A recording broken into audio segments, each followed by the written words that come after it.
finalement, c'est tout simplement s'asseoir. Voilà. Donc, ça n'a été que cette posture qui a été transmise de génération en génération depuis 2600 ans. C'est-à-dire qu'il y a tout le temps eu un détenteur, quelqu'un qui a été présent, qui a transmis la flamme.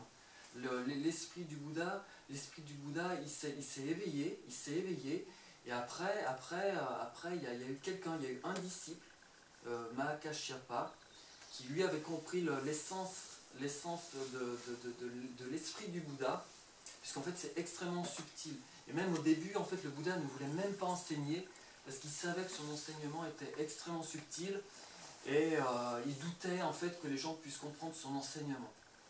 Et finalement, il a été incité, pour transmettre en fait son enseignement, sa connaissance. Donc, son enseignement, ça s'appelle Dharma. Donc, il y a le Bouddha.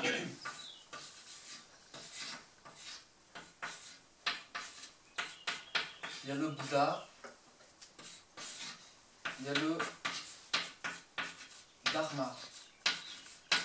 Alors, Bouddha, en fait,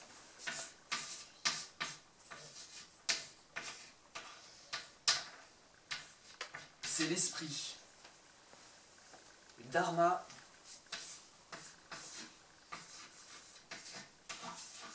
c'est la parole. C'est l'enseignement, en fait. À savoir que tout ce qu'il a transmis, le Bouddha Shakyamuni, donc il avait plusieurs noms, et il était appelé aussi le grand compatissant. Et s'il est nommé comme ça, le grand compatissant, c'est qu'en fait, tout ce qu'il a transmis, c'était uniquement dans un désir d'aider les gens à se libérer de la souffrance. C'est-à-dire qu'il a donné 86 000 enseignements.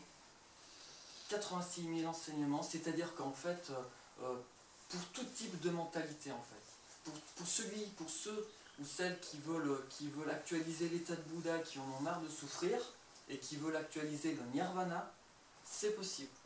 C'est possible d'actualiser cet état, puisqu'en fait, nous avons tous ce potentiel, et c'est ce qu'il a enseigné à son 3e tour de roue.